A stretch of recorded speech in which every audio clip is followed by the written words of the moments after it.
ਇਹਦੇ 'ਚ ਇੱਕ ਤਾਂ ਜੀ ਮਾਨਯੋਗ ਸੀਐਮ ਸਾਹਿਬ ਦੀਆਂ ਹਦਾਇਤਾਂ ਹੈ ਕਿ ਡਰੱਗਸ ਦੇ ਉੱਤੇ ਬਹੁਤ ਸਖਤ ਕੈਂਪੇਨਿੰਗ ਸ਼ੁਰੂ ਕੀਤੀ ਜਾਵੇ ਸਾਰੀ ਸਟੇਟ ਦੇ ਵਿੱਚ। ਔਰ ਇਹਦੇ 'ਚ ਹਰ ਵੀਕਲੀ ਬੇਸਿਸ ਦੇ ਉੱਤੇ ਇੱਕ ਅਸੀਂ ਰਿਵਿਊ ਸਟਾਰਟ ਕੀਤਾ ਜਿਹਦੇ 'ਚ ਸਾਰੇ ਜਿਹੜੇ ਕੰਸਰਨ ਸੀਪੀਜ਼ ਆ ਐਸਐਸਪੀਜ਼ ਆ ਉਹਨਾਂ ਦੀ ਪਰਫਾਰਮੈਂਸ ਜਿਹੜੀ ਆ ਉਹ ਵੀਕਲੀ ਬੇਸਿਸ ਤੇ ਐਨਾਲਾਈਜ਼ ਕੀਤੀ ਜਾਊਗੀ ਕਿ ਡਰੱਗਸ ਤੇ ਕੀ ਕੰਮ ਕੀਤਾ ਉਹਨਾਂ ਨੇ। ਉਸੇ ਦੇ ਮੱਦੇਨਜ਼ਰ ਜਿਹੜਾ ਲਾਸਟ ਵੀਕ ਆ ਉਹਦੇ 'ਚ ਵੀ ਕਾਫੀ ਵਧੀਆ ਕੰਮ ਹੋਇਆ, ਸਾਰੇ ਯੂਨਿਟਸ ਨੇ ਬੜਾ ਵਧੀਆ ਕੰਮ ਕੀਤਾ ਜਿਹਦੇ ਵਿੱਚ 676 ਜਿਹੜੇ ਨੇ ਡਰੱਗ ਸਮਗਲਰਸ ਓਬਲੀਕ ਪੈਡਲਰਸ ਉਹਨਾਂ ਨੂੰ ਅਰੈਸਟ ਕੀਤਾ ਔਰ 579 FIRs ਅਲੱਗ-ਅਲੱਗ ਜ਼ਿਲ੍ਹਿਆਂ ਦੇ ਵਿੱਚ ਜਿਹੜੀਆਂ ਨੇ ਉਹ ਦਰਜ ਕੀਤੀਆਂ ਗਈਆਂ, ਜਿਹਦੇ 'ਚ ਕਰੀਬ 5.57 ਕਿਲੋ ਹੈਰੋਇਨ, ਕਰੀਬ 17 ਕਿਲੋ OPM, 25 ਕਿਲੋ ਗਾਂਜਾ, 7 ਕੁਇੰਟਲ ਜਿਹੜੀ ਆ ਪੌਪੀ ਹਸਕ ਔਰ 2.25 ਲੱਖ ਜਿਹੜੀਆਂ ਨੇ ਇੰਟੌਕਸੀਕੇਟਿੰਗ ਪਿਲਸ ਜਿਹੜੀਆਂ ਨੇ ਟੈਬਲੇਟਸ ਐਂਡ ਪਿਲਸ ਉਹ ਫੜੀਆਂ ਹੈ। DGP ਸਾਹਿਬ ਮਿਸਟਰ ਗੌਰਵ ਯਾਦਵ ਜੀ ਨੇ ਵੀ ਜਦੋਂ ਦਾ ਚਾਰਜ ਲਿਆ ਵਾ ਉਹਨਾਂ ਨੇ ਆਪ ਅੱਗੇ ਲੱਗ ਕੇ ਇਸ ਫਰੰਟ ਦੇ ਉੱਤੇ ਕੰਮ ਸਟਾਰਟ ਕੀਤਾ। ਜਿੱਦਾਂ ਪਿਛਲੇ ਦਿਨੀ ਤੁਸੀਂ ਦੇਖਿਆ ਜਿਹੜਾ ਸਪੈਸ਼ਲ ਇੱਕ ਕੋਆਰਡੀਨੇਟ ਸਰਚ ਆਪਰੇਸ਼ਨ ਕੀਤਾ ਗਿਆ ਸੀ ਉਹਦੇ ਦੌਰਾਨ ਵੀ ਕਾਫੀ ਭਾਰੀ ਮਾਤਰਾ ਦੇ ਵਿੱਚ ਜਿਹੜੀਆਂ ਡਰੱਗਸ ਰਿਕਵਰ ਹੋਈਆਂ ਵਾ।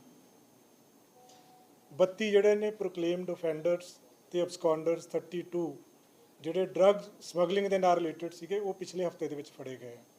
ਸੋ ਮੇਨ ਫੋਕਸ ਜਿਹੜਾ ਵਾ ਉਹ ਰਿਕਵਰੀ ਆਫ ਡਰੱਗਸ ਦੇ ਉੱਤੇ, ਡਰੱਗਸ ਰਿਲੇਟਡ ਜਿਹੜੇ POs ਆ ਉਹਨਾਂ ਦੇ ਉੱਤੇ, ਪਲੱਸ ਜਿਹੜੇ ਹੌਟ ਸਪੌਟਸ ਜਿਹੜੇ ਏਰੀਆਜ਼ ਨੇ ਹਰ ਜ਼ਿਲ੍ਹੇ ਦੇ ਵਿੱਚ ਕੰਸਰਨਡ SSPs ਔਰ CPs ਨੂੰ ਕਿਹਾ ਗਿਆ ਕਿ ਆਪਣੇ ਆਪਣੇ ਏਰੀਆ ਦੇ ਵਿੱਚ ਹੌਟ ਸਪੌਟਸ ਆਇਡੈਂਟੀਫਾਈ ਕਰੋ, ਉਹ ਏਰੀਆ ਆਇਡੈਂਟੀਫਾਈ ਕਰੋ ਜਿਹੜੇ ਜ਼ਿਆਦਾ ਗ੍ਰਸਤ ਨੇ, ਜਿੱਥੇ ਜ਼ਿਆਦਾ ਡਰੱਗਸ ਦੀ ਪ੍ਰੈਵਲੈਂਸ ਆ, ਔਰ ਉਹਨਾਂ ਏਰੀਆਜ਼ ਦੇ ਉੱਤੇ ਫੋਕਸ ਕਰਕੇ ਉਹਨਾਂ ਏਰੀਆਜ਼ ਦੇ ਵਿੱਚ ਕੋਆਰਡੀਨੇਟ ਸਰਚ ਆਪਰੇਸ਼ਨ ਚਲਾਏ ਜਾਣ।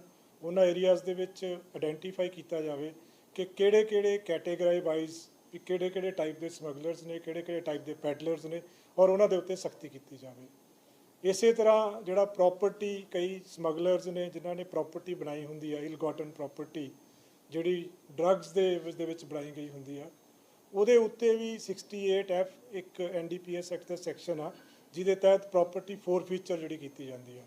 ਸੋ ਉਹਦੇ ਵਾਸਤੇ ਵੀ ਅਸੀਂ ਸਪੈਸ਼ਲ ਇੰਸਟਰਕਸ਼ਨਸ ਜਿਹੜੀਆਂ ਹੈੱਡਕੁਆਟਰ ਤੋਂ ਜਾਰੀ ਕੀਤੀਆਂ ਵਾ ਕਿ ਉਹਦੇ 'ਤੇ ਵੀ ਫੋਕਸ ਕੀਤਾ ਜਾਵੇ।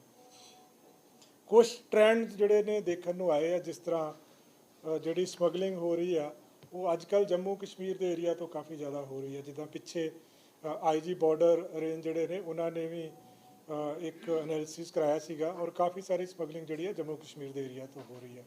ਸਿਮਿਲਰਲੀ ਜਿਹੜੀ ਪੌਪੀ ਹਸਕਾ ਐਂਡ OPM ਆ ਇਹ ਵੀ ਅਲੱਗ-ਅਲੱਗ ਜਗ੍ਹਾ ਤੋਂ ਆ ਰਹੀ ਹੈ। ਕੁਛ ਪੌਪੀ ਹਸਕ ਜੰਮੂ ਕਸ਼ਮੀਰ ਦੇ ਏਰੀਆ ਰਾਹੀਂ, ਇਸੇ ਤਰ੍ਹਾਂ ਜਿਹੜੀ OPM ਆ ਉਹ ਕਈ ਹੋਰ ਸਟੇਟਸ ਤੋਂ ਆ ਰਹੀ ਆ। STF ਨੇ ਪਿਛਲੇ ਦਿਨਾਂ ਦੇ ਵਿੱਚ ਆਈਸ ਡਰੱਗ ਜਿਹੜੀ ਆ ਉਹ ਬਰਾਮਦ ਕੀਤੀ ਸੀ, ਜਿਹੜੀ ਕਰੀਬ 39 ਕਿਲੋ ਦੇ ਆਸ-ਪਾਸ ਹੁਣ ਤੱਕ ਜਿਹੜੀ ਆਈਸ ਡਰੱਗ ਬਰਾਮਦ ਕੀਤੀ ਹੈ, ਜਿਹੜੀ ਜੋ ਮੁੱਢਲੀ ਪੁੱਛਗਿੱਛ ਦੇ ਦੌਰਾਨ ਇਹ ਪਤਾ ਲੱਗਿਆ ਸੀਗਾ ਕਿ ਉਹ ਮੋਸਟਲੀ ਜਿਹੜੀ ਆ ਐਕਸਪੋਰਟ ਕੀਤੀ ਜਾਂਦੀ ਹੈ, ਜਿਹੜੀ ਕਿ ਅੱਗੇ ਪਾਰਟੀ ਡਰੱਗ ਦੇ ਤੌਰ ਤੇ ਯੂਜ਼ ਕੀਤੀ ਜਾਂਦੀ ਹੈ। ਸੋ ਸਾਰੇ ਏਰੀਆਜ਼ ਦੇ ਉੱਤੇ ਮਾਨਯੋਗ CM ਸਾਹਿਬ ਦੀਆਂ ਹਦਾਇਤਾਂ ਦੇ ਅਨੁਸਾਰ, ਮਾਨਯੋਗ DGP ਸਾਹਿਬ ਦੀਆਂ ਹਦਾਇਤਾਂ ਦੇ ਅਨੁਸਾਰ ਇਹ ਇੱਕ ਮੇਨ ਫੋਕਸ ਏਰੀਆ ਵਾ ਡਰੱਗਸ ਦਾ, ਜਿਹਦੇ ਉੱਤੇ ਪੰਜਾਬ ਪੁਲਿਸ ਕੰਮ ਕਰ ਰਹੀ ਹੈ। ਜਿਸ ਤਰ੍ਹਾਂ ਮੈਂ ਦੱਸਿਆ ਕਿ ਵੀਕਲੀ ਪਰਫਾਰਮੈਂਸ ਐਨਾਲਾਈਜ਼ ਕੀਤੀ ਜਾਊਗੀ, ਇਸੇ ਤਰੀਕੇ ਦੇ ਨਾਲ ਅੱਜ ਆਪਣੀ ਪਹਿਲੀ ਪ੍ਰੈਸ ਕਾਨਫਰੰਸ ਆ, ਪਹਿਲੀ ਵਾਰੀ ਆਪਾਂ ਮਿਲੇ ਹਾਂ। ਅਗਲੀ ਵਾਰੀ ਤੋਂ ਜਿਹੜੀ ਹੈ ਇਹਦੇ ਉੱਤੇ ਵੀ ਫੋਕਸ ਕੀਤਾ ਜਾਊਗਾ ਔਰ ਹਰ ਵੀਕ ਪ੍ਰੈਸ ਕਾਨਫਰੰਸ ਕਰਿਆ ਕਰਾਂਗੇ। ਔਰ ਉਹਦੇ ਵਿੱਚ ਮੇਰੀ ਇੱਕ ਰਿਕੁਐਸਟ ਆ, ਕਈ ਵਾਰੀ ਆਪਣੀਆਂ ਇਸ ਤੋਂ ਇਲਾਵਾ ਵੀ ਕੁਝ ਕੁਐਰੀਜ਼ ਹੁੰਦੀਆਂ ਹਨ, ਸੋ ਬੈਟਰ ਹੋਏਗਾ ਜੇ ਤੁਸੀਂ ਮੈਨੂੰ ਇੱਕ ਦਿਨ ਪਹਿਲਾਂ ਜਿੱਦਾਂ ਸੰਡੇ ਨੂੰ ਕੁਝ ਕੁਐਰੀਜ਼ ਭੇਜ ਸਕਦੇ ਹੋ ਕਿ ਕਿਸੇ ਹੋਰ ਇਸ਼ੂ ਨਾਲ ਰਿਲੇਟਡ ਜਿਹੜਾ ਪੁਲਿਸਿੰਗ ਨਾਲ ਰਿਲੇਟਡ ਆ, ਉਹ ਵੀ ਆਪਾਂ ਫਿਰ ਉਸੇ ਦਿਨ ਆ ਕੇ ਬੈਠ ਕੇ ਵੀ ਕੈਨ ਡਿਸਕਸ ਔਰ ਤੁਹਾਡੀਆਂ ਕੁਐਰੀਜ਼ ਵੀ ਦੂਰ ਕੀਤੀਆਂ ਜਾ ਸਕਦੀਆਂ। ਕੋਸ਼ਿਸ਼ ਇਹੀ ਰਹੇਗੀ ਅੰਟਿਲ ਐਂਡ ਅਨਲੈਸ ਕੋਈ ਮੰਡੇ ਨੂੰ ਕੋਈ ਹੋਰ ਕੰਮ ਪੈ ਜਾਂਦਾ, ਅਦਰਵਾਈਜ਼ ਹਰ ਮੰਡੇ ਆਪਾਂ ਇੱਕ ਪ੍ਰੈਸ ਕਾਨਫਰੰਸ ਕਰਾਂਗੇ।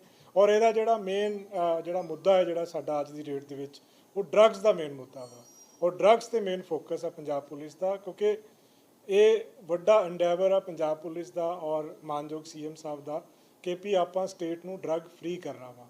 ਔਰ ਜਦੋਂ ਤੱਕ ਕਲੋਜ਼ ਮੋਨੀਟਰਿੰਗ ਨਹੀਂ ਹੋਏਗੀ, ਜਦੋਂ ਤੱਕ ਪਰਫਾਰਮੈਂਸ ਐਨਾਲਿਸਿਸ ਨਹੀਂ ਹੋਏਗਾ, ਜਦੋਂ ਤੱਕ ਏਰੀਆ ਵਾਈਜ਼ ਫੋਕਸ ਨਹੀਂ ਹੋਏਗਾ, ਜਦੋਂ ਤੱਕ ਜਿਹੜੇ ਕੰਸਰਨਡ CPs ਆ SSPs ਆ ਉਹਨਾਂ ਦਾ ਆਪਣੇ ਏਰੀਆ ਦੇ ਵਿੱਚ ਪੂਰਾ ਹੈਂਡ ਹੋਲਡਿੰਗ ਟਾਈਪ ਕੇ ਇੱਕਦਮ ਉਹਨਾਂ ਨੂੰ 100% ਗਰਾਊਂਡ ਲੈਵਲ ਤੱਕ ਦੀ ਜਾਣਕਾਰੀ ਨਹੀਂ ਹੋਏਗੀ, ਉਦੋਂ ਤੱਕ ਇਹ ਚੀਜ਼ ਜਿਹੜੀ ਆ ਕੰਟਰੋਲ ਨਹੀਂ ਕੀਤੀ ਜਾ ਸਕਦੀ।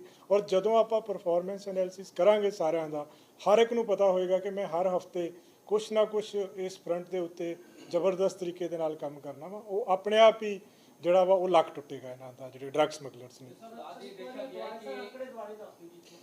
ਜਿਹੜੀ ਰਿਕਵਰੀ ਹੋਈ ਜੀ 5.57 ਕਿਲੋ ਹੈਰੋਇਨ ਆ, 17 ਕਿਲੋ ਓਪੀਅਮ ਆ, 25 ਕਿਲੋ ਗਾਂਜਾ ਜੀ 5.57 kilo heroin, 17 kilo opium, 25 kilo ਗਾਂਜਾ, 7 ਕੁਇੰਟਲ ਪੌਪੀ ਹਸਕ ਔਰ 2.25 ਲੱਖ ਜਿਹੜੀਆਂ ਨੇ ਇੰਟੌਕਸੀਕੇਟਿੰਗ ਟੈਬਲੇਟਸ ਓਬਲੀਕ ਪਿਲਸ ਜਿਹੜੀਆਂ ਨੇ ਉਹ ਬਰਾਮਦ ਹੋਈਆਂ ਪਿਛਲੇ ਹਫਤੇ ਦੇ ਵਿੱਚ।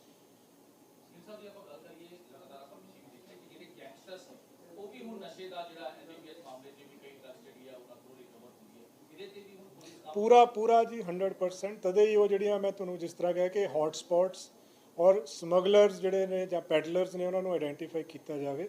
ਕਿਸੇ ਵੀ ਤਰ੍ਹਾਂ ਦਾ ਕੋਈ ਨੈਕਸਸ ਹੋਰ ਹੋਏਗਾ ਜਿਵੇਂ ਗੈਂਗਸਟਰਸ ਦਾ ਪਲੱਸ ਸਮਗਲਰਸ ਦਾ, ਉਹਦਾ ਵੀ ਲੱਕ ਤੋੜਿਆ ਜਾਏਗਾ ਚੰਗੀ ਤਰ੍ਹਾਂ, ਕਿਉਂਕਿ ਏਰੀਆ ਵਾਈਜ਼ ਜਦੋਂ ਆਪਾਂ ਐਨਾਲਿਸਿਸ ਕਰਦੇ ਹਾਂ ਨਾ ਜੀ, ਫੋਕਸ ਜਦੋਂ ਆਪਾਂ ਕਰਦੇ ਹਾਂ, ਉੱਥੇ ਬੰਦੇ ਵੀ ਆਇਡੈਂਟੀਫਾਈ ਹੁੰਦੇ ਆ, ਉੱਥੇ ਏਰੀਆਜ਼ ਵੀ ਆਇਡੈਂਟੀਫਾਈ ਹੁੰਦੇ ਆ। ਔਰ ਜਿਉਂ-ਜਿਉਂ ਹੁਣ ਕਿਉਂਕਿ ਤੁਹਾਡੀ ਬੜੀ ਮਦਦ ਦੀ ਲੋੜ ਪਏਗੀ ਹੁਣ, ਜਿਹਦਾ ਅੱਜ ਵਾਲਾ ਜਿਹੜਾ ਆਪਣਾ ਉਪਰਾਲਾ ਵਾ ਜਦੋਂ ਇਹ ਲੋਕਾਂ ਦੇ ਵਿੱਚ ਜਾਏਗਾ, ਜੋ ਪੁਰਾਣਾ ਮੇਰੇ ਦੇਖਣ ਦੇ ਵਿੱਚ ਆਇਆ ਕਿ ਬਹੁਤ ਸਾਰੇ ਲੋਕ ਫਿਰ ਇਨਫੋਰਮੇਸ਼ਨ ਬੜੀ ਸ਼ੇਅਰ ਕਰਨ ਲੱਗ ਜਾਂਦੇ ਆ, ਕਿਉਂਕਿ ਲੋਕਾਂ 'ਚ ਇੱਕ ਸਿਕਿਉਰਿਟੀ ਸੈਂਸ ਆਫ ਸਿਕਿਉਰਿਟੀ ਆਉਂਦੀ ਆ ਕਿ, ਔਰ ਲੋਕਾਂ ਦੇ ਵਿੱਚ ਇੱਕ ਇਹ ਵੀ ਪਤਾ ਲੱਗਦਾ ਹੈ ਕਿ ਪੁਲਿਸ ਅਕਾਊਂਟੇਬਲ ਆ ਇਸ ਕੰਮ ਵਾਸਤੇ। ਜਦੋਂ ਆਪਾਂ ਇਹਨਾਂ ਚੀਜ਼ਾਂ ਨੂੰ ਹੋਰ ਪਬਲਿਕ ਦੇ ਵਿੱਚ ਜਾਵਾਂਗੇ, ਰਿਕਵਰੀਜ਼ ਨੂੰ ਲੈ ਕੇ ਜਾਵਾਂਗੇ ਔਰ ਉਹਨਾਂ ਨੂੰ ਪਤਾ ਲੱਗੇਗਾ ਕਿ ਪੁਲਿਸ ਦੀ ਅਕਾਊਂਟੇਬਿਲਿਟੀ ਆ, ਕੰਸਰਨਡ ਯੂਨਿਟਸ ਦੀ ਅਕਾਊਂਟੇਬਿਲਿਟੀ ਆ, ਤਾਂ ਇਨਫੋਰਮੇਸ਼ਨ ਹੋਰ ਜ਼ਿਆਦਾ ਸ਼ੇਅਰ ਹੁੰਦੀ ਉਹਦੇ ਨਾਲ। ਕੱਲ ਪ੍ਰੈਸ ਕਾਨਫਰੰਸ ਪੱਤਰਕਾਰਾਂ ਦੀ ਹਮਲਾ ਹੋਇਆ ਰਾਮ ਸਿੰਘ ਵਾਲੇ ਵਿੱਚ ਭਾਵ ਦੇ ਨੇੜੇ, ਜਦੋਂ ਪੁਲਿਸ ਪਾਰਟੀ ਗਈ ਉਸ ਤੋਂ ਬਾਅਦ ਲੋਕਾਂ ਨੇ ਹਮਲਾ ਕੀਤਾ, ਗੱਡੀ ਵੀ ਭੰਨੀ ਗਈ ਆ, ਕਾਰਵਾਈ ਹੋਊਗੀ ਉਹਨਾਂ ਨੂੰ? ਜ਼ਰੂਰ ਹੋਏਗੀ ਜੀ। ਤੁਸੀਂ ਇਸ ਤੋਂ ਬਾਅਦ ਮੈਨੂੰ ਇੱਕ ਵਾਰੀ ਇਨਫੋਰਮੇਸ਼ਨ ਮੇਰੇ ਨਾਲ ਸ਼ੇਅਰ ਕਰ ਲਓ, ਅਸੀਂ ਕੰਸਰਨ ਯੂਨਿਟ ਨੂੰ ਪ੍ਰੋਪਰਲੀ ਹਦਾਇਤਾਂ ਦੇਵਾਂਗੇ ਕਿ ਉਹਦੇ 'ਤੇ ਜੋ ਸਖਤ ਕਾਰਵਾਈ ਕਾਨੂੰਨ ਮੁਤਾਬਕ ਬੰਦੀ ਕੀਤੀ ਜਾਵੇ। ਉਹਦੇ ਵਿੱਚ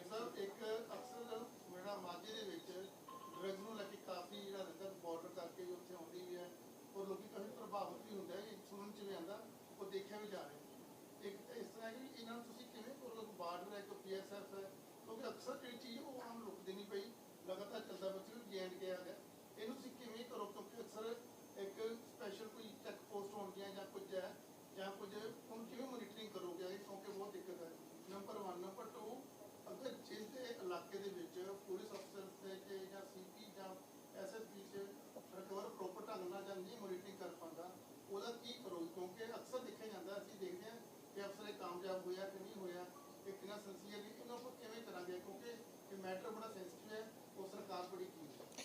ਦੇਖੋ, ਜਿਹੜਾ ਤੁਸੀਂ ਪਹਿਲਾ ਕੁਐਸਚਨ ਸੀਗਾ ਉਹਦੇ 'ਚ ਇੱਕ ਸੈਕੰਡ ਲਾਈਨ ਆਫ ਡਿਫੈਂਸ ਹੈਗੀ ਹੈ ਜਿੱਥੇ ਪੰਜਾਬ ਪੁਲਿਸ ਵੀ ਕੰਮ ਕਰ ਰਹੀ ਹੈ।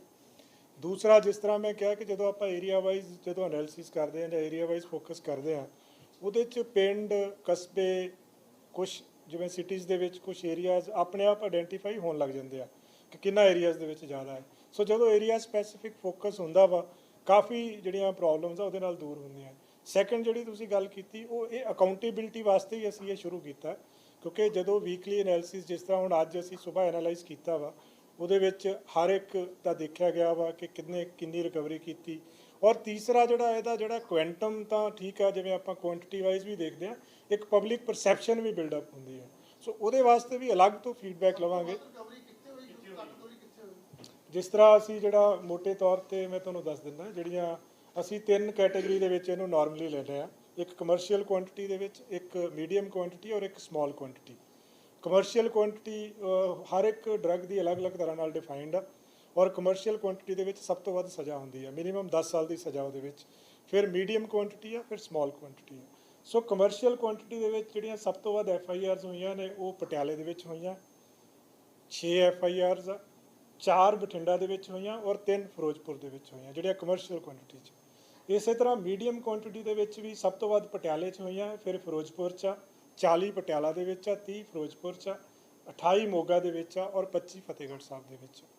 ਸਿਮਿਲਰਲੀ ਜਦੋਂ ਆਪਾਂ ਸਮਾਲ ਕੁਆਂਟੀਟੀ ਦੀ ਗੱਲ ਕਰਦੇ ਹਾਂ, ਉਹਦੇ ਵਿੱਚ ਸਭ ਤੋਂ ਵੱਧ CP ਅੰਮ੍ਰਿਤਸਰ ਦੀਆਂ 50 FIRs ਆ ਔਰ ਅੰਮ੍ਰਿਤਸਰ ਰੂਰਲ ਦੀਆਂ 28 FIRs ਆ। ਸੋ ਇਸ ਤਰੀਕੇ ਨਾਲ ਅਸੀਂ ਇਹਨਾਂ ਨੂੰ ਕੈਟੇਗਰਾਈਜ਼ ਕੀਤਾ ਕਿਹੜੇ ਜ਼ਿਲ੍ਹਿਆਂ ਦੇ ਵਿੱਚ, ਕਿਉਂਕਿ ਸਭ ਤੋਂ ਵੱਧ ਫੋਕਸ ਜਿਹੜਾ ਹੈ ਉਹ ਵੱਡੇ ਸਮਗਲਰਸ ਤੇ ਹੋਏਗਾ ਔਰ ਵੱਡੇ ਸਮਗਲਰਸ ਤੋਂ ਕਮਰਸ਼ੀਅਲ ਕੁਆਂਟੀਟੀ ਦੀ ਜਿਹੜੀ ਰਿਕਵਰੀ ਹੋਣ ਦੀ ਜ਼ਿਆਦਾ ਜਿਹੜੀ ਆ ਉਹ ਪੋਸੀਬਿਲਿਟੀ ਰਹਿੰਦੀ ਹੈ। ਗਿੱਲ ਸਰ ਆਈਸ ਦਾ ਜ਼ਿਕਰ ਕੀਤਾ ਹੈ, ਆਈਸ ਐਂਫੈਟਾਮਾਈਨ ਜਿਹੜੇ ਉਹ ਮਤਲਬ ਕ੍ਰੀਏਟ ਕੀਤੀ ਜਾਂਦੀ ਹੈ ਲੈਬ ਦੇ ਵਿੱਚ। ਤੁਸੀਂ ਉਹਦੇ ਵਿੱਚ ਕਿਹਾ ਕਿ ਜੇ ਦਾ ਲਿੰਕ ਆਇਆ ਉਹ ਲੈਬ ਨਹੀਂ, ਉਹਦੇ ਵਿੱਚ ਨਹੀਂ। ਆਈਸ ਡਰੱਗ ਬਾਰੇ ਨਹੀਂ ਮੈਂ ਕਿਹਾ, ਮੈਂ ਤੁਹਾਨੂੰ ਦੂਜੀਆਂ ਡਰੱਗਸ ਬਾਰੇ ਦੱਸ ਰਿਹਾ ਸੀ। ਆਈਸ ਡਰੱਗ ਬਾਰੇ 3 ਬੰਦੇ STF ਲੁਧਿਆਣਾ ਨੇ ਫੜੇ ਆ। ਇੱਕ ਬੰਦਾ ਜੇ ਅਬਸਕੌਂਡਿੰਗ ਆ, ਜਿਹੜਾ ਕਨੈਕਟਿੰਗ ਲਿੰਕ ਆ, ਉਹ ਜਦੋਂ ਉਹ ਫੜਿਆ ਜਾਏਗਾ ਉਦੋਂ ਬਿਲਕੁਲ ਕਲੀਅਰ ਹੋ ਜਾਏਗਾ ਕਿ ਉਹਦੀ ਮੈਨੂਫੈਕਚਰਿੰਗ ਕਿੱਥੇ ਹੋਈ ਸੀਗੀ। ਉਹਦੇ ਉੱਤੇ ਪ੍ਰੋਪਰ ਟੀਮਸ ਜਿਹੜੀਆਂ ਨੇ AIG STF ਜਿਹੜੇ ਨੇ ਲੁਧਿਆਣਾ ਦੇ, ਉਹਨਾਂ ਦੀ ਟੀਮ ਲੱਗੀ ਹੋਈ ਆ। ਜਦੋਂ ਵੀ ਉਹ ਕਨੈਕਟਿੰਗ ਲਿੰਕ, ਕਿਉਂਕਿ ਇਹਦੇ ਵਿੱਚ ਜਿਹੜੀ ਦੂਸਰੀ ਚੀਜ਼ ਮੇਨ ਹੁੰਦੀ ਆ, ਹਰ ਕੇਸ ਦੇ ਵਿੱਚ ਬੈਕਵਰਡ ਲਿੰਕੇਜ ਦੇ ਵਿੱਚ ਜਾਣਾ ਬੜਾ ਜ਼ਰੂਰੀ ਹੁੰਦਾ ਹੈ। ਭਾਵੇਂ 5 ਗ੍ਰਾਮ ਹੈਰੋਇਨ ਵੀ ਫੜੀ ਜਾਵੇ, ਉਹਦੇ 'ਚ ਵੀ ਅਸੀਂ ਹਦਾਇਤਾਂ ਕੀਤੀਆਂ ਕਿ ਬੈਕਵਰਡ ਲਿੰਕੇਜ ਤੇ ਜਾਓ। ਕਈ ਵਾਰੀ ਉਹਦੇ ਪਿੱਛੇ ਜਾਂਦੇ ਜਾਂਦੇ ਪਹਿਲਾ, ਦੂਜਾ, ਤੀਜਾ, ਚੌਥਾ, ਪੰਜਵਾਂ ਬੰਦਾ ਇਸ ਤਰੀਕੇ ਦੇ ਨਾਲ ਫੜੇ ਜਾਂਦੇ ਜਿੱਥੇ ਨਾ ਜਾ ਕੇ ਇੱਕ ਵੱਡਾ ਸਮਗਲਰ ਕਨੈਕਟਡ ਹੁੰਦਾ ਵਾ। ਸੋ ਸਿਮਿਲਰਲੀ ਆਈਸ ਟਰੱਕ ਦੇ ਵਿੱਚ 3 ਬੰਦੇ ਅਰੈਸਟ ਹੋ ਗਏ ਆ। ਇੱਕ ਅਜੇ ਬੰਦਾ ਜਿਹੜਾ ਕਨੈਕਟਿੰਗ ਆ, ਜਿੱਥੋਂ ਓਰੀਜਨ ਹੋਇਆ, ਉਹ ਫੜਿਆ ਜਾਣ ਵਾਲਾ ਰਹਿੰਦਾ। ਜਿਉਂ ਹੀ ਫੜਿਆ ਜਾਏਗਾ, ਹੋਪਫੁਲੀ ਅਗਲੇ ਹਫਤੇ ਤੱਕ ਸ਼ਾਇਦ ਫੜਿਆ ਜਾਏ, ਤਾਂ ਆਪਾਂ ਇਸ ਚੀਜ਼ ਨੂੰ ਰਿਵੀਲ ਕਰ ਸਕਦੇ ਹਾਂ ਉਸ ਤੋਂ ਬਾਅਦ। Sir, Punjab is always a victim of cross-border smuggling.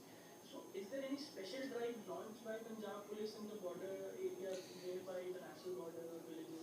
ਬਿਲਕੁਲ ਜੀ, ਜਿਹੜਾ ਪਿੱਛੇ ਆਪਾਂ ਕਾਰਡਨ ਐਂਡ ਸਰਚ ਆਪਰੇਸ਼ਨ ਕੀਤਾ ਸੀਗਾ ਕੁਝ ਦਿਨ ਪਹਿਲਾਂ, ਉਹਦੇ ਵਿੱਚ ਸਭ ਤੋਂ ਵੱਧ ਫੋਕਸ ਹੀ ਇਸ ਚੀਜ਼ ਦਾ ਸੀਗਾ ਕਿ ਏਰੀਆਜ਼ ਆਇਡੈਂਟੀਫਾਈ ਕਰਕੇ ਕੀਤਾ ਜਾਵੇ। ਸੋ ਬਾਰਡਰ ਏਰੀਆਜ਼ ਦੇ ਵਿੱਚ ਜਿਸ ਤਰ੍ਹਾਂ ਹੁਣ ਵੀ ਆਪਾਂ ਦੇਖਿਆ ਕਿ ਜਿਹੜੀਆਂ ਰਿਕਵਰੀਜ਼ ਆ, ਉਹ ਫਿਰੋਜ਼ਪੁਰ, ਅੰਮ੍ਰਿਤਸਰ ਰੂਰਲ, ਇਹਨਾਂ ਦੀਆਂ ਕਾਫੀ ਰਿਕਵਰੀਜ਼ ਆ। ਸੋ ਬਾਰਡਰ ਦੇ ਉੱਤੇ ਕਾਫੀ ਫੋਕਸ ਆ। ਜਿੰਨੇ ਸਾਡੇ ਜ਼ਿਲ੍ਹੇ ਲੱਗਦੇ, ਜਦੋਂ ਆਪਾਂ ਫਾਜ਼ਿਲਕਾ ਤੋਂ ਸਟਾਰਟ ਹੋ ਜਾਂਦੇ ਆ, ਫਾਜ਼ਿਲਕਾ ਹੈ, ਫਿਰੋਜ਼ਪੁਰ ਆ, ਤਰਨਤਾਰਨ ਆ, ਫਿਰ ਅੰਮ੍ਰਿਤਸਰ ਰੂਰਲ ਆ ਜਾਂਦਾ ਹੈ, ਗੁਰਦਾਸਪੁਰ ਆ ਜਾਂਦਾ ਹੈ, ਬਟਾਲਾ ਪੁਲਿਸ ਜ਼ਿਲ੍ਹਾ ਆ ਜਾਂਦਾ ਹੈ, ਪਠਾਨਕੋਟ ਆ ਜਾਂਦਾ। ਸੋ ਸਾਰੀ ਬਾਰਡਰ ਬੈਲਟ ਦੇ ਉੱਤੇ ਫੋਕਸ ਆ। ਕਿਉਂਕਿ ਉਹਦਾ ਕਾਰਨ ਕੀ ਹੈ? ਜੰਮੂ ਹੀ ਕਿਉਂ ਨਵਾਂ ਰੂਪ? ਉਹਦਾ ਇੱਕ ਸ਼ਾਇਦ ਇਹ ਲੱਗ ਰਿਹਾ ਹੈ ਕਿ ਥੋੜੀ ਸਖਤੀ, ਕਿਉਂਕਿ ਪੰਜਾਬ ਦੇ ਵਿੱਚ ਬਾਰਡਰ ਏਰੀਆਜ਼ ਦੇ ਵਿੱਚ ਕਾਫੀ ਸਖਤੀ ਹੋਈ ਆ। ਸੋ ਮੇ ਵੀ ਇੱਥੋਂ ਉਹਨਾਂ ਵਾਸਤੇ ਥੋੜਾ ਔਖਾ ਹੋ ਗਿਆ, ਤਾਂ ਉਹਨਾਂ ਨੇ ਜੰਮੂ ਕਸ਼ਮੀਰ ਦਾ ਰੂਟ ਯੂਜ਼ ਕਰਨਾ ਸ਼ੁਰੂ ਕਰ ਦਿੱਤਾ। ਉਹ ਜਿੰਨੇ ਟ੍ਰੈਂਡਸ ਆ ਰਹੇ ਆ ਨਾ ਜੀ, ਇਹਦੇ ਤੋਂ ਨਵਾਂ ਇੱਕ ਲੈਸਨ ਸਿੱਖਣ ਨੂੰ ਮਿਲਦਾ ਹੈ।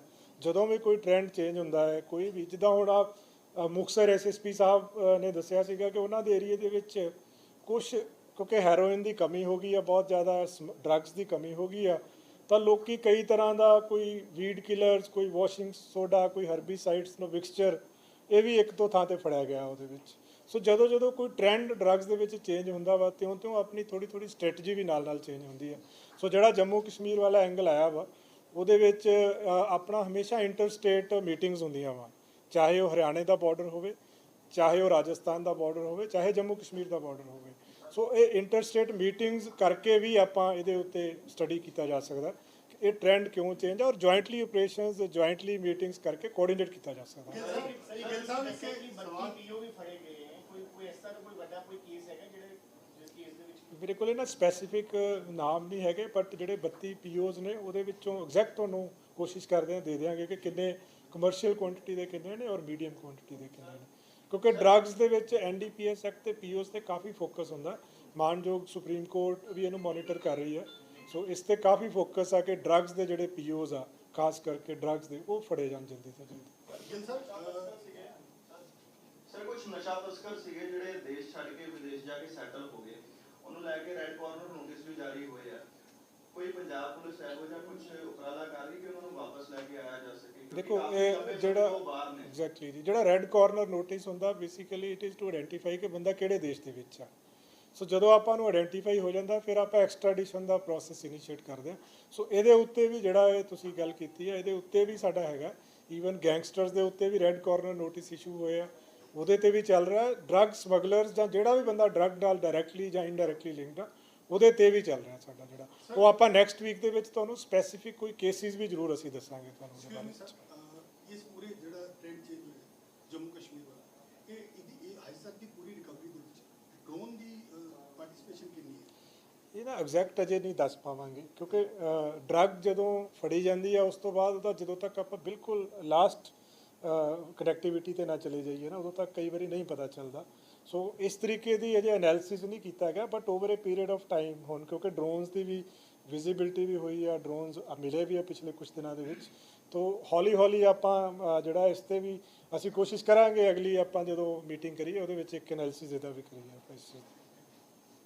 ਕਿ ਸਭ ਇਸ ਵਾਰ ਜਿੱਦਾਂ ਤੁਸੀਂ ਕਿਹਾ ਕਿ 5 ਗ੍ਰਾਮ ਦੀ ਕੋਈ ਹੀਰੋਇਨ ਫੜਦਾ ਹੈ, ਡਰੱਗਸ ਫੜ ਜਾਂਦੀ ਹੈ ਤਾਂ ਆਪਾਂ ਬੈਕ ਟੂ ਬੈਕ ਜਾਂਦੇ, ਲੇਕਿਨ ਹਜੇ ਵੀ ਇਹ ਦੇਖਿਆ ਗਿਆ ਕਿ ਜਿਹੜੇ ਵੱਡੇ ਮਗਰਮੱਛ ਹੈ ਉਹ ਫਰਾਰ ਹੋ ਜਾਂਦੇ ਆ, ਫੜੇ ਨਹੀਂ ਜਾਂਦੇ, ਛੋਟੇ ਜਿਹੜੇ ਉਹਨਾਂ ਦੇ ਗੁੱਗੇ ਆ ਫਿਰ ਜਿਹੜੇ ਉਹ ਹੀ ਫੜੇ ਜਾਂਦੇ। ਤਾਂ ਇਹਦੇ ਵਾਸਤੇ ਕੁਝ ਖਾਸ ਨਹੀਂ ਇਹਦਾ ਜਿਹੜਾ ਆਪਾਂ ਇਹ ਅੱਜ ਵਾਲੀ ਮੀਟਿੰਗ ਜਿਹੜੀ ਪ੍ਰੈਸ ਕਾਨਫਰੰਸ ਵੀ ਕਰ ਰਹੇ ਹਾਂ, ਜਿਹੜਾ ਆਪਾਂ ਐਨਾਲਿਸਿਸ ਵੀ ਕਰ ਰਹੇ ਹਾਂ, ਉਹਦਾ ਫੋਕਸ ਹੀ ਹੈ। ਅਸੀਂ ਹੁਣ ਕੀ ਕਰਨਾ ਹੈ ਜੀ, ਜਿੰਨੀਆਂ FIR ਰਜਿਸਟਰ ਹੋਈਆਂ ਨੇ ਪਿਛਲੇ ਦਿਨਾਂ ਦੇ ਵਿੱਚ, ਕੱਲੀ FIR ਨੂੰ ਔਰ ਡਰੱਗ ਵਾਈਜ਼ ਅਸੀਂ ਇਹਨੂੰ ਕੀਤਾ ਹੋਇਆ ਕਿਹੜੀ FIR 'ਚ ਕਿਹੜਾ ਡਰੱਗ ਫੜਿਆ ਗਿਆ, ਔਰ ਇਹਦੀ ਬੈਕਵਰਡ ਲਿੰਕੇਜ ਤੱਕ ਚੈੱਕ ਕਰਾਂਗੇ ਕਿ ਜਿਵੇਂ ਕੋਈ, ਮੈਂ ਐਗਜ਼ਾਮਪਲ ਦੇ ਰਿਹਾ, ਮੰਨ ਲਓ ਕੋਈ ਪਟਿਆਲਾ ਦੇ ਵਿੱਚ 10 ਗ੍ਰਾਮ ਹੈਰੋਇਨ ਫੜੀ ਗਈ, ਅਸੀਂ ਉਹਦਾ ਬੈਕਵਰਡ ਲਿੰਕੇਜ ਚੈੱਕ ਕਰਾਂਗੇ ਕਿ ਉਸ ਤੋਂ ਬਾਅਦ ਕੀ ਹੋਇਆ। ਮਤਲਬ randomly we will call some case wise also ਕਿ ਉਹਦੇ 'ਚ ਆਈ ਉਹਨੇ ਕੀ ਕੀਤਾ। ਜੇ 10 ਗ੍ਰਾਮ ਹੈਰੋਇਨ ਫੜੀ ਗਈ, ਕੀ ਉਹਨੇ, ਜੇ ਕੋਈ A ਨਾਮ ਦਾ ਬੰਦਾ ਫੜਿਆ ਗਿਆ, ਕੀ ਉਹ ਕਿਹੜੇ B ਤੋਂ ਲਿਆ ਸੀ, ਕਿਹੜੇ C ਤੋਂ ਲਿਆ ਸੀ, ਕਿੱਥੋਂ ਲੈ ਕੇ ਆਇਆ ਸੀ, ਉਹ ਇੱਕ ਐਨਾਲਿਸਿਸ ਅਸੀਂ ਆ ਪੂਰਾ ਵੀਕ ਜਿਹੜਾ ਹੈ ਨਾ, ਇੱਕ ਅਸੀਂ ਸਪੈਸ਼ਲ ਇੱਕ ਆਪਣਾ ਇੱਕ ਸੈੱਲ ਬਣਾਇਆ ਹੈ ਆਪਣੇ ਇੱਥੇ ਐਡਮਿਨਿਸਟ੍ਰੇਸ਼ਨ ਵਿੰਗ ਦੇ ਵਿੱਚ, ਜਿਹੜਾ ਐਨਾਲਿਸਿਸ ਕਰੇਗਾ ਕਿ ਕੀ ਕੀਤਾ ਗਿਆ, ਔਰ ਉਹ ਚੀਜ਼ ਜਿਹੜੀ ਆ ਉਸ 'ਤੇ ਪੂਰਾ ਫੋਕਸ ਰਹੇਗਾ। ਇਹ ਨਹੀਂ ਕਿ 10 ਗ੍ਰਾਮ ਹੈਰੋਇਨ ਫੜੀ, ਇੱਕ A ਨਾਮ ਦਾ ਬੰਦਾ ਫੜਿਆ, ਉਸ ਤੋਂ ਬਾਅਦ ਤਫਤੀਸ਼ ਠੱਪ ਹੋ ਗਈ, ਨਹੀਂ, ਪੂਰਾ ਬੈਕਵਰਡ ਲਿੰਕੇਜ ਤੱਕ ਜਾਵਾਂਗੇ ਕੀ ਹੋਇਆ ਉਸ ਤੋਂ ਬਾਅਦ ਦੇ ਵਿੱਚ, ਔਰ ਈਵਨ ਕਨਵਿਕਸ਼ਨ ਤੱਕ ਫੋਲੋ ਅਪ ਕੀਤਾ ਜਾਏਗਾ ਹਰ ਕੇਸ ਨੂੰ। ਸਿਮਿਲਰਲੀ ਜਿਹੜੇ ਕਮਰਸ਼ੀਅਲ ਕੁਆਂਟੀਟੀ ਦੇ ਵਿੱਚ ਡਿਫਾਲਟ ਬੇਲ ਕਈ ਵਾਰੀ ਹੁਣ ਤਾਂ ਬਹੁਤ ਰੇਅਰ ਆ, ਉਹਦੇ 'ਤੇ ਵੀ ਬਹੁਤ ਸਖਤ ਐਕਸ਼ਨ ਲਿਆ ਜਾਏਗਾ ਜੇ ਚਲਾਨ ਟਾਈਮ ਸਿਰ ਨਹੀਂ ਹੁੰਦਾ। ਸੋ ਹਰ ਕੇਸ ਨੂੰ ਪ੍ਰੋਪਰਲੀ ਐਨਾਲਾਈਜ਼, ਇਨਵੈਸਟੀਗੇਸ਼ਨ ਤੋਂ ਲੈ ਕੇ ਪ੍ਰੋਸੀਕਿਊਸ਼ਨ ਤੱਕ ਔਰ ਟ੍ਰਾਇਲ ਤੱਕ ਉਹਨੂੰ ਫੋਲੋ ਅਪ ਕੀਤਾ ਜਾਏਗਾ। ਸੋ ਇੱਕ ਸਵਾਲ ਹੋ ਰਿਹਾ ਸਰ ਕਿ ਹੁਣ ਜਿੱਦਾਂ ਲਾਸਟ ਵੀਕ ਜਿਹੜੇ STF ਮੋਹਾਲੀ ਨੇ ਫੜੀ ਸੀ, ਦੋ ਪੁਲਿਸ ਮੁਲਾਜ਼ਮ, ਇੱਕ ਮੰਤਰੀ ਦੇ ਔਰਤ ਦੀ ਉਹਦੇ ਸਿਕਿਉਰਿਟੀ ਸੀਗਾ ਤੇ ਇੱਕ ਬਟੌਰ ਥਾਣੇ ਪੁਲਿਸ ਸਟੇਸ਼ਨ ਸੀਗਾ। ਉਹ ਨਸ਼ੇ ਤਸਕਰਾਂ ਨੂੰ ਲਗਾਤਾਰ ਉਹਨਾਂ ਦੀ ਹੈਲਪ ਕਰਦੇ ਸੀ ਜਾਂ ਫਿਰ ਉਹਨਾਂ ਨੂੰ ਰਾਤ ਨੂੰ ਲਾ ਕੇ ਪੈਸੇ ਵੀ ਲੈਂਦੇ ਸੀ। ਤੇ ਪੁਲਿਸ ਜਿਹੜੀ ਰਿਸਪੌਂਸਿਬਿਲਿਟੀ ਨੇ ਜਾਂ ਕਿਸੇ ਪੁਲਿਸ ਸਟੇਸ਼ਨ ਦੇ ਜਾਂ ਕਿਹੜੇ ਵੀ ਹੋਵੇ ਉਹਨਾਂ ਤੇ ਵੀ ਨਹੀਂ, ਉਹ ਜਦੋਂ ਆਪਾਂ ਤਾਂ ਜ਼ਿਲ੍ਹੇ ਲੈਵਲ ਤੇ ਡਿਸਕਸ ਕਰ ਰਹੇ ਹਾਂ ਕਿ ਡਿਸਟ੍ਰਿਕਟ ਲੈਵਲ ਤੇ ਵੀ ਹੋਏਗੀ। ਸੋ ਜਦੋਂ ਡਿਸਟ੍ਰਿਕਟ ਲੈਵਲ ਤੇ ਜਾਂ ਯੂਨਿਟ ਲੈਵਲ ਤੇ ਟੌਪ ਤੇ ਹੁੰਦੀ ਹੈ, ਥੱਲੇ ਤੱਕ ਅਕਾਊਂਟੇਬਿਲਿਟੀ ਤਾਂ ਫਿਕਸ ਹੋਏਗੀ। ਡਰੱਗਸ ਦੇ ਵਿੱਚ ਤਾਂ ਜੇ ਕੋਈ ਪੁਲਿਸ ਮੁਲਾਜ਼ਮ ਦਾ ਕਿਸੇ ਵੀ ਤਰੀਕੇ ਨਾਲ ਸ਼ਮੂਲੀਅਤ ਆਉਂਦੀ ਆ, ਉਹਦੀ ਇੱਕੋ ਹੀ ਸਜ਼ਾ ਹੈ, ਡਿਸਮਿਸਲ। ਨਾਲ ਜੋ ਪਨਿਸ਼ਮੈਂਟ ਐਜ਼ ਪਰ ਲਾਅ ਜੋ FIR ਦਰਜ ਹੋਣੀ ਉਹ ਤਾਂ ਹੋਣੀ ਆ, ਉਸ ਤੋਂ ਇਲਾਵਾ ਡਿਸਮਿਸਲ ਹੀ ਹੋਣਾ ਚਾਹੀਦਾ। ਕਿਉਂਕਿ ਜਿਹੜਾ ਬੰਦਾ ਆਪ ਜਿਹੜੀ ਚੀਜ਼ ਨੂੰ ਰੋਕਣ ਲਈ ਬਣਿਆ ਹੈ, ਜੇ ਉਹ ਖੁਦ ਹੀ ਉਸ 'ਚ ਇਨਵੋਲਵ ਹੋ ਜਾਏ ਤਾਂ ਫਿਰ ਕੀ ਹੋਏਗਾ ਜੀ। ਉਹਦੇ 'ਚ ਤਾਂ ਬਹੁਤ ਸਖਤ ਹਦਾਇਤਾਂ ਸਰਕਾਰ ਦੀਆਂ ਉਸ ਮਸਲੇ ਦੇ ਵਿੱਚ। ਸਾਰੇ ਕੰਪੇਨ ਦੇ ਵਿੱਚ ਸਿਵਲ ਐਡਮਿਨਿਸਟ੍ਰੇਸ਼ਨ ਹੈ, ਉਸਦੀ ਕੀ ਰੋਲ ਹੈ? ਕਿਉਂਕਿ ਬੇਸਿਕਲੀ ਹੁੰਦਾ ਕੀ ਹੈ, ਕੰਪੇਨ ਦੇ ਵਿੱਚ ਕੀ ਹੈ, ਡਰੱਗ ਦੀ ਸਕੈਸਿਟੀ ਹੋ ਜਾਂਦੀ ਹੈ ਤੇ ਜਿਹੜਾ ਐਡਿਕਟ ਨੇ ਉਹ ਨਹੀਂ, ਉਹਦੇ ਵਿੱਚ ਨਾ ਦੇਖੋ, ਆਪਾਂ ਬਿਲਕੁਲ ਮੈਂ ਤੁਹਾਡੀ ਗੱਲ ਫੋਲੋ ਕਰ ਗਿਆ ਜੀ। ਇਹਦੇ ਵਿੱਚ ਦੇਖੋ ਸਾਡਾ ਜਿਹੜਾ ਫੋਕਸ ਹੁੰਦਾ ਮੇਨਲੀ ਐਨਫੋਰਸਮੈਂਟ ਤੇ ਆ, ਬਟ ਨਾਲ ਦੀ ਨਾਲ ਹੀ ਇੱਕ ਹੋਲਿਸਟਿਕ ਸਟ੍ਰੈਟਜੀ ਦੇ ਨਾਲ ਕਿ ਅਵੇਅਰਨੈਸ ਕੈਂਪੇਨ ਵੀ ਚੱਲ ਰਹੀ ਆ ਸਾਰੇ ਜ਼ਿਲ੍ਹਿਆਂ ਦੇ ਵਿੱਚ, ਪਲੱਸ ਰੀਹੈਬਿਲਿਟੇਸ਼ਨ ਵੀ ਇਕੁਅਲੀ ਇੰਪੋਰਟੈਂਟ ਆ। ਸੋ ਅਸੀਂ ਜਿਉਂ ਡਰੱਗਸ 'ਤੇ ਸਖਤੀ ਹੁੰਦੀ ਹੈ, ਇਹ ਦੇਖਣ 'ਚ ਆਇਆ ਕਿ ਕਈ ਵਾਰੀ ਵਿਡਰੋਲ ਸਿੰਪਟਮਸ ਜਾਂ ਕਈ ਲੋਕਾਂ ਨੂੰ ਜਿਨ੍ਹਾਂ ਨੂੰ ਅਵੇਲੇਬਿਲਿਟੀ ਨਹੀਂ ਹੁੰਦੀ, ਪ੍ਰੋਬਲਮਸ ਆਉਂਦੀਆਂ, ਉਹ ਵੀ ਅਸੀਂ ਉਹਦੇ ਵਿੱਚ ਵੀ ਪੁਲਿਸ ਪੂਰਾ ਯੋਗਦਾਨ ਦੇਵੇਗੀ ਕਿ ਉਹਨਾਂ ਨੂੰ ਰੀਹੈਬਿਲਿਟੇਸ਼ਨ ਸੈਂਟਰਸ ਦੇ ਵਿੱਚ ਲਿਜਾਇਆ ਜਾਵੇ, ਉਹਨਾਂ ਦਾ ਇਲਾਜ ਕਰਾਇਆ ਜਾਵੇ। ਹੌਟਸਪੌਟ ਜਦੋਂ ਆਪਾਂ ਕਹਿੰਦੇ ਹਾਂ ਨਾ ਜੀ, ਹੌਟਸਪੌਟ ਦਾ ਮਤਲਬ ਹੁੰਦਾ ਆਪਾਂ ਇੱਕ ਏਰੀਆ ਆਇਡੈਂਟੀਫਾਈ ਕਰ ਲਿਆ ਕਿ ਇਸ ਏਰੀਆ ਦੇ ਵਿੱਚ ਡਰੱਗਸ ਦੀ ਪ੍ਰੈਵਲੈਂਸ ਆ। ਸਭ ਤੋਂ ਪਹਿਲਾਂ ਹੁੰਦਾ ਕਿ ਉੱਥੇ ਸਖਤੀ ਕੀਤੀ ਜਾਵੇ, ਇਨਫੋਰਸਮੈਂਟ ਕੀਤੀ ਜਾਵੇ ਤਾਂ ਜੋ ਡਰੱਗਸ ਦੀ ਅਵੇਲੇਬਿਲਿਟੀ ਨਾ ਹੋਵੇ। ਸੈਕਿੰਡ ਆ, ਫਿਰ ਆਪਾਂ ਬੱਚੇ ਜਾਂ ਜਿਹੜੇ ਸਾਡੇ ਯੂਥ ਦਾ ਜਾਂ ਕੋਈ ਵੀ ਬੰਦਾ ਕਿਸੇ ਵੀ ਏਜ ਗਰੁੱਪ ਦਾ ਹੈ, ਉਹਨਾਂ ਨੂੰ ਆਇਡੈਂਟੀਫਾਈ ਕਰਦੇ ਆ ਕਿ ਕਿਹੜੇ ਬੰਦੇ ਇਸ ਕਰਕੇ ਸਫਰ ਕਰ ਰਹੇ ਆ ਬਿਕੋਜ਼ ਆਫ ਨਾਨ ਅਵੇਲੇਬਿਲਿਟੀ। ਫਿਰ ਉਹਨਾਂ ਨੂੰ ਆਪਾਂ ਰੀਹੈਬਿਲਿਟੇਸ਼ਨ ਸੈਂਟਰ ਦੇ ਵਿੱਚ ਜਿਹੜੇ ਆਲਰੇਡੀ ਸਰਕਾਰ ਨੇ ਬਣਾਏ ਹੋਏ ਆ। ਸੋ ਇਹ ਇੱਕ ਹੋਲਿਸਟਿਕ ਸਟ੍ਰੈਟਜੀ ਹੈ ਜਿਹੜੀ ਅਡਾਪਟ ਕੀਤੀ ਜਾਏਗੀ ਫਿਊਚਰ ਦੇ ਵਿੱਚ, ਤਾਂ ਜੋ ਜਿਨ੍ਹਾਂ ਨੂੰ ਡਰੱਗਸ ਦੀ ਨਾਨ ਅਵੇਲੇਬਿਲਿਟੀ ਕਰਕੇ ਕੋਈ ਵਿਡਰੋਲ ਸਿੰਪਟਮਸ ਜਾਂ ਹੈਲਥ ਇਸ਼ੂਜ਼ ਆ ਰਹੇ, ਉਹਨਾਂ ਨੂੰ ਰੀਹੈਬਿਲਿਟੇਟ ਵੀ ਕੀਤਾ ਜਾਵੇ। UNODC ਨਾਲ ਜਿਹੜਾ ਐਗਰੀਮੈਂਟ MOU ਕਰਿਆ ਸੀਗਾ, ਉਹਦਾ ਕੀ ਸਟੇਟਸ ਹੈ? ਮੈਨੂੰ ਆਈਡੀਆ ਨਹੀਂ ਹੈ ਜੀ, ਤੁਸੀਂ ਮੈਨੂੰ ਥੋੜਾ ਕੁਐਰੀ ਭੇਜ ਦਿਓ, ਮੈਂ ਤੁਹਾਨੂੰ ਸਪੈਸੀਫਿਕ ਰਿਪਲਾਈ ਦੇ ਦਿਆਂਗਾ। ਸਰ ਤੁਸੀਂ ਕਹਿ ਰਹੇ ਹੋ ਕਿ ਜਿਹੜਾ ਇਹ ਅਭਿਆਨ ਸ਼ੁਰੂ ਕੀਤਾ ਹੈ ਜੀ, ਪਬਲਿਕ ਦੀ ਸਪੋਰਟ ਦੀ ਬਹੁਤ ਲੋੜ ਹੈ। ਜੀ ਸਪੋਰਟ ਔਰ ਸੀਕ੍ਰੇਸੀ ਮੇਨਟੇਨ ਰੱਖਣ ਲਈ ਕੋਈ ਕਾਲ ਨੰਬਰ ਵਗੈਰਾ ਦਿੱਤਾ ਹੈ? ਨਹੀਂ, ਉਹ ਨਾ ਅਲੱਗ-ਅਲੱਗ ਜ਼ਿਲ੍ਹਿਆਂ ਨੂੰ ਅਸੀਂ ਕੀਤਾ ਹੈ। ਜਿਸ ਤਰ੍ਹਾਂ ਕਈ ਜ਼ਿਲ੍ਹਿਆਂ ਨੇ ਅਸੀਂ ਅਲੱਗ-ਅਲੱਗ ਜ਼ਿਲ੍ਹੇ ਦੀ ਇੱਕ ਉਹ ਵੀ ਮੰਗਾਈ ਸੀਗੀ ਕਿ ਉਹਨਾਂ ਦੀ ਕੀ ਸਟ੍ਰੈਟਜੀ ਹੈ। ਸੋ ਕਾਫੀ ਜ਼ਿਲ੍ਹਿਆਂ ਨੇ ਆਪਣੇ ਲੈਵਲ ਤੇ ਕੁਝ ਨੰਬਰਸ ਸਰਕੂਲੇਟ ਕੀਤੇ ਆ, ਕਿਉਂਕਿ ਸੈਂਟਰਲਾਈਜ਼ ਤੇ ਤਾਂ ਬਹੁਤ ਸਟੇਟ ਬੜੀ ਵੱਡੀ ਹੈ, ਕਈ ਵਾਰੀ ਬਹੁਤ ਔਖਾ ਹੋ ਜਾਂਦਾ। ਸੋ ਜ਼ਿਲ੍ਹਾ ਲੈਵਲ ਤੇ ਹੋਣਗੇ, ਔਰ ਉਹਨਾਂ ਨੂੰ ਇਹ ਵੀ, ਅਸੀਂ ਵੀ ਜਦੋਂ ਹੁੰਦੇ ਸੀਗੇ ਤਾਂ ਸਖਤ ਹਦਾਇਤਾਂ ਉਹਨਾਂ ਨੂੰ ਕੀਤੀਆਂ ਗਈਆਂ ਕਿ ਕਿਸੇ ਦੀ ਆਇਡੈਂਟੀਟੀ ਡਿਸਕਲੋਜ਼ ਨਾ ਹੋਵੇ। ਬਿਕੋਜ਼ ਜੇ ਆਪਾਂ ਆਇਡੈਂਟੀਟੀ ਡਿਸਕਲੋਜ਼ ਕਰਦੇ ਹਾਂ ਕਈ ਵਾਰੀ ਬੰਦੇ ਨੇ ਬਹੁਤ ਲਾਗੇ ਵਾਲੇ ਬੰਦੇ ਦੀ, ਕਿਉਂਕਿ ਇਨਫੋਰਮੇਸ਼ਨ ਤਾਂ ਬਹੁਤ ਕਲੋਜ਼ਲੀ ਆਏਗੀ।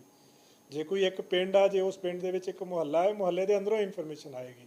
ਸੋ ਬਿਲਕੁਲ ਕਲੀਅਰ ਹੈ ਕਿ ਕਿਸੇ ਦੀ ਆਇਡੈਂਟੀਟੀ ਜਿਹੜੀ ਰਿਵੀਲ ਨਹੀਂ ਕੀਤੀ ਜਾਏਗੀ। ਨੰਬਰ ਜਿਹੜਾ ਵਾ ਉਹ ਏਰੀਆ ਵਾਈਜ਼, ਬਲਕਿ ਅਸੀਂ ਤਾਂ ਇਹ ਵੀ ਇੰਸਟਰਕਸ਼ਨਸ ਦਿੱਤੀਆਂ ਸਾਰੇ ਹਲਕਾ ਜੀਓਸ ਦਾ, SHOs ਦਾ, ਚੌਕੀ ਇੰਚਾਰਜਾਂ ਦਾ, ਉਹਨਾਂ ਦਾ ਨੰਬਰ ਵੀ ਪਬਲਿਕ ਡੋਮੇਨ ਤੇ ਹੋਵੇ, ਥਾਣਿਆਂ ਦੇ ਵਿੱਚ ਲਿਖੇ ਹੋਣ ਤਾਂ ਜੋ ਲੋਕੀ ਉਹਨਾਂ ਨੂੰ ਵੀ ਸੰਪਰਕ ਕਰ ਸਕਣ। ਸਰ ਰੀਸੈਂਟਲੀ ਸਭ ਨੂੰ ਪਤਾ ਲੱਗਿਆ ਹੈ ਕਿ ਇੱਕ DSP ਲੈਵਲ ਦਾ ਆਫੀਸਰ ਇੱਕ ਨਸ਼ਾ ਤਸਕਰ ਦੇ ਨਾਲ ਮਿਲਿਆ ਹੋਇਆ ਸੀ ਤੇ ਉਹਨੂੰ ਕੇਸ 'ਚ ਇਨਵੋਲਵ ਹੋਣ ਤੋਂ ਬਚਾਉਣ ਲਈ, ਤੇ ਇਸ ਸਿਨੈਰੀਓ ਦੇ ਵਿੱਚ ਡਿਸਟ੍ਰਿਕਟ ਲੈਵਲ ਦੇ ਉੱਤੇ ਸੀਕ੍ਰੇਸੀ ਪਬਲਿਕ ਦੀ ਕਿਸ ਤਰ੍ਹਾਂ ਮੇਨਟੇਨ ਕਰੇਗੀ? ਇਹ ਦੇਖੋ, ਜੇ ਜਿਹੜਾ SSPs ਦਾ ਜਾਂ CPs ਦਾ ਨੰਬਰ ਵੀ ਪਬਲਿਕ ਹੈਗਾ ਹੈ ਜੀ, ਉਹਨਾਂ ਨੂੰ ਡਾਇਰੈਕਟਲੀ ਇਨਫੋਰਮੇਸ਼ਨ ਦਿੱਤੀ ਜਾ ਸਕਦੀ ਆ, ਕਿਉਂਕਿ ਇਹ ਜਿਹੜਾ ਪਰਟੀਕੂਲਰ ਇਨਸੀਡੈਂਟ ਵੀ ਕੋਟ ਕਰ ਰਹੇ ਆ ਉਹਦੇ 'ਚ ਵੀ ਬੜਾ ਸਖਤ ਐਕਸ਼ਨ ਲਿਆ ਗਿਆ ਤੁਰੰਤ ਜੀ। ਸੋ ਜਦੋਂ ਸਾਰਿਆਂ ਨੂੰ ਪਤਾ ਹੁੰਦਾ ਵੀ ਜਿੱਥੇ ਕੋਈ ਇਦਾਂ ਦੀ ਗੱਲ ਆਏਗੀ ਐਕਸ਼ਨ ਸਖਤ ਲਿਆ ਜਾਏਗਾ, ਪਬਲਿਕ ਆਪਣੇ ਆਪ ਇਨਫੋਰਮੇਸ਼ਨ ਦਿੰਦੀ ਹੈ। ਕਿਉਂਕਿ ਜੇ ਆਪਾਂ ਨੂੰ ਸਰਟਨਟੀ ਹੋਵੇ ਨਾ ਜੀ ਕਿ ਜਦੋਂ ਕੋਈ ਮੈਂ ਵੀ ਇਨਫੋਰਮੇਸ਼ਨ ਸ਼ੇਅਰ ਕਰਦੇ ਹਾਂ, ਜਦੋਂ ਪੱਕਾ ਹੋਵੇ ਕਿ ਇਹਦੇ 'ਤੇ ਐਕਸ਼ਨ ਬੜਾ ਸਖਤ ਹੋਏਗਾ, ਤੁਰੰਤ ਹੋਏਗਾ, ਸਾਰੇ ਸ਼ੇਅਰ ਕਰਦੇ ਆ। ਔਰ ਜੋ ਰੀਸੈਂਟ ਜਿਹੜਾ ਇਨਸੀਡੈਂਟ ਪਰਟੀਕੂਲਰਲੀ ਜਿਹੜਾ ਨੇ ਕੋਟ ਕੀਤਾ ਉਹਦੇ 'ਚ ਤੁਰੰਤ FIR ਦਰਜ ਹੋਈ ਹੈ, ਤੁਰੰਤ ਜਿਹੜਾ ਆਫੀਸਰ ਅਰੈਸਟ ਹੋਇਆ ਹੈ, ਔਰ ਬੜਾ ਵਧੀਆ ਮੈਸੇਜ ਗਿਆ ਪਬਲਿਕ ਦੇ ਵਿੱਚ, ਔਰ ਇਨਫੋਰਮੇਸ਼ਨ ਜਿਹੜੀ ਆ ਹੋਰ ਆਉਣ ਲੱਗੀ ਉਹਦੇ ਨਾਲ further. Thank you so much. ਕਰ ਰਿਹਾ ਹੈ ਕਿ ਉਸੇ ਕੇਸ ਦੇ ਵਿੱਚ ਇੱਕ DIG ਸਾਹਿਬ ਦਾ ਨਾਮ ਆਇਆ ਨਹੀਂ, ਉਹ ਨਾ ਜੀ ਉਹਦੀ ਜਿਹੜੀ ਇਨਵੈਸਟੀਗੇਸ਼ਨ ਆ ਉਹ ਵਿਜੀਲੈਂਸ ਡਿਪਾਰਟਮੈਂਟ ਨੂੰ ਦੇ ਦਿੱਤੀ ਗਈ ਆ। ਉਹ ਆਪਣੀ ਫੇਅਰਲੀ ਇਨਵੈਸਟੀਗੇਟ ਕਰਨਗੇ ਔਰ ਨੈਚੁਰਲੀ ਜੋ ਐਜ਼ ਪਰ ਲਾਅ ਹੋਏਗਾ ਫਰਦਰ ਹੋਏਗਾ ਉਹਦੇ ਵਿੱਚ। CM ਸਾਹਿਬ ਨੇ ਇੱਕ ਟਵੀਟ ਕੀਤਾ ਹੈ ਕਿ ਗਵਰਨੈਂਸ ਵਾਲੀ ਵਧੀਆ ਕਦਮ ਹੈ ਕਿ ਉਹਦੇ ਬਾਰੇ ਥੋੜਾ ਦੱਸ ਦਿਓ ਸਰ। ਚੈੱਕ ਕਰ ਲਾਂ ਜੀ ਮੈਂ, ਕਿਉਂਕਿ I am seat, but otherwise police ਨੇ ਵੀ ਆਪਣਾ ਇੱਕ ਪੋਰਟਲ ਲਾਂਚ ਕੀਤਾ ਹੈ ਅੱਜ ਹੀ। ਹਾਂ, ਜਿਹੜਾ ਤੁਸੀਂ ਕਹਿ ਰਹੇ ਹੋ ਉਹਦੇ ਉੱਤੇ ਪ੍ਰੋਪਰ ਇੱਕ ਤੁਹਾਡਾ ਲਿੰਕ ਆਇਆ ਹੋਏਗਾ ਨਾਲ, ਉਹਦੇ ਕਿਸੇ ਵੀ ਕਿਸਮ ਦੀ ਕੰਪਲੇਂਟ ਆ ਉਹਦੇ 'ਤੇ ਬਕਾਇਦਾ ਇੱਕ ਫਲੋ ਚਾਰਟ ਆਏਗਾ। ਸਪੋਜ਼ ਤੁਸੀਂ ਕੋਈ ਕਹਿੰਦਾ ਲੜਾਈ ਝਗੜੇ ਦੀ ਕੰਪਲੇਂਟ ਆ, ਕੋਈ ਕਹਿੰਦਾ ਕਿ ਮੇਰੀ ਕੋਈ ਡਰੱਗਸ ਦੇ ਰਿਲੇਟਡ ਕੰਪਲੇਂਟ ਆ, ਕੋਈ ਹੋਰ ਐਲੀਗੇਸ਼ਨ ਹੁੰਦੇ, ਸੀਰੀਅਸ ਐਲੀਗੇਸ਼ਨਸ ਹੁੰਦੇ ਆ, ਉਹਦੇ ਵਿੱਚ ਤੁਸੀਂ ਪਾ ਸਕਦੇ ਆ ਆਪਣਾ। ਉਹ ਪੋਰਟਲ ਆ ਇੱਕ, ਉਹਦਾ ਲਿੰਕ ਅਸੀਂ ਤੁਹਾਡੇ ਨਾਲ ਮੇਰਾ ਖਿਆਲ ਅੱਜ ਸਵੇਰ ਹੀ ਲਾਂਚ ਕੀਤਾ ਸੀਗਾ, ਉਹਦਾ ਲਿੰਕ ਸ਼ੇਅਰ ਕਰ ਲਿਆ ਜਾਏਗਾ। ਹਾਂਜੀ, ਐਗਜ਼ੈਕਟਲੀ। ਉਹਦੇ ਉੱਤੇ ਤੁਸੀਂ ਜਦੋਂ ਵੀ ਉਹਨੂੰ ਕਰੋਗੇ ਨਾ ਜੀ, ਉਹਤੇ ਕਲਿੱਕ ਕਰੋਗੇ, ਸਪੈਸੀਫਿਕ ਜਿਹੜੀ ਤੁਸੀਂ ਕੰਪਲੇਂਟ ਕਰਨੀ ਉਹਦੇ 'ਤੇ ਆ ਜਾਏਗੀ। ਉਹਦੇ ਵਿੱਚ ਤੁਸੀਂ ਕੰਪਲੇਂਟ ਕਰ ਸਕਦੇ ਆ ਐਂਡ ਉਹ ਕੰਪਲੇਂਟ ਦੀ ਮੋਨੀਟਰਿੰਗ ਜਿਹੜੀ ਆ ਪੁਲਿਸ ਦੀਆਂ ਜਿਹੜੀਆਂ ਰਿਲੇਟਡ ਕੰਪਲੇਂਟਸ ਨੇ ਉਹ ADGP ਪਬਲਿਕ ਗ੍ਰੀਵੈਂਸਿਸ ਨੇ ਉਹਨਾਂ ਦੇ ਲੈਵਲ 'ਤੇ ਮੋਨੀਟਰਿੰਗ ਹੋਏਗੀ, ਈਵਨ ਹੈੱਡਕੁਆਟਰ ਲੈਵਲ ਤੋਂ ਮੋਨੀਟਰਿੰਗ ਹੋਏਗੀ ਕਿ ਉਸ ਕੰਪਲੇਂਟ ਦਾ, ਹਰ ਕੰਪਲੇਂਟ ਦਾ ਇੱਕ ਪ੍ਰੋਪਰ ਫੋਲੋ ਅਪ ਹੋਏਗਾ ਕਿ ਕੀ ਬਣਿਆ ਉਸ ਕੰਪਲੇਂਟ ਦਾ। ਉਹਦੇ 'ਚ ਤਾਂ ਬਹੁਤ ਸਾਰਾ ਕੁਝ ਤੁਸੀਂ ਅਲੱਗ-ਅਲੱਗ ਹੈਡਸ ਨੇ, ਉਹਦੇ ਵਿੱਚ ਤੁਸੀਂ ਕਰ ਸਕਦੇ ਹੋ ਕੰਪਲੇਂਟ, ਔਰ ਟਾਈਮ ਬਾਉਂਡ ਹੋਏਗਾ। ਮੇਨਲੀ ਇਹ ਕਿ ਟਾਈਮ ਬਾਉਂਡ ਹੋਏਗਾ। ਸਰ ਤੁਸੀਂ ਉਹ ਡਰੱਗਸ ਨੂੰ ਜਿਹੜਾ ਐਸਟੀਟੀ ਕੀਤਾ ਸੀਗਾ, ਕੋਈ ਨਾਮ ਰੱਖਦੇ ਸੀ ਕਿ ਕਮਾਂ ਕਿਸੇ ਤੋਂ ਇਨਫੋਰਮਰ ਨੂੰ ਤਾਂ ਕਰਕੇ ਐਕਚੁਅਲੀ ਸੇ ਹੈ ਉਹ ਚੱਲਦਾ ਪਿਆ? ਨਹੀਂ, ਉਹ ਹੈਗਾ ਜੀ, ਪਰ ਨਾ ਆਪਾਂ ਇਨਫੋਰਮਰ ਦੀ ਆਈਡੈਂਟੀਟੀ ਡਿਸਕਲੋਜ਼ ਨਹੀਂ ਕਰ ਸਕਦੇ। ਉਹ ਜਿਸ ਤਰ੍ਹਾਂ ਇਹਨਾਂ ਨੇ ਕਿਹਾ ਹੋਣੇ ਕਿ ਉਹ ਆਈਡੈਂਟੀਟੀ, ਕਿਉਂਕਿ ਬੜੇ ਸੈਂਸਿਟਿਵ ਇਸ਼ੂਜ਼ ਹੁੰਦੇ ਆ, ਉਹ ਅਸੀਂ ਕਰਦੇ ਹਾਂ, ਜਿਹੜਾ ਰਿਵਾਰਡ ਵੀ ਕਰਦੇ ਆ, ਬਟ ਖਾਸ ਕਰਕੇ ਇਹਨਾਂ ਇਸ਼ੂਜ਼ ਦੇ ਵਿੱਚ ਆਪਾਂ ਇਨਫੋਰਮਰਸ ਦੀ ਆਇਡੈਂਟੀਟੀ ਕਿਸੇ ਵੀ ਸਟੇਜ ਤੇ ਡਿਸਕਲੋਜ਼ ਨਹੀਂ ਕਰ ਸਕਦੇ। ਹਾਂ, ਪੁਲਿਸ ਅਫੀਸ਼ੀਅਲ ਜਿਹੜੇ ਚੰਗਾ ਕੰਮ ਕਰਨਗੇ ਉਹਨਾਂ ਨੂੰ ਜ਼ਰੂਰ ਪਬਲਿਕਲੀ ਰਿਵਾਰਡ ਕੀਤਾ ਜਾਏਗਾ। ਠੀਕ ਹੈ।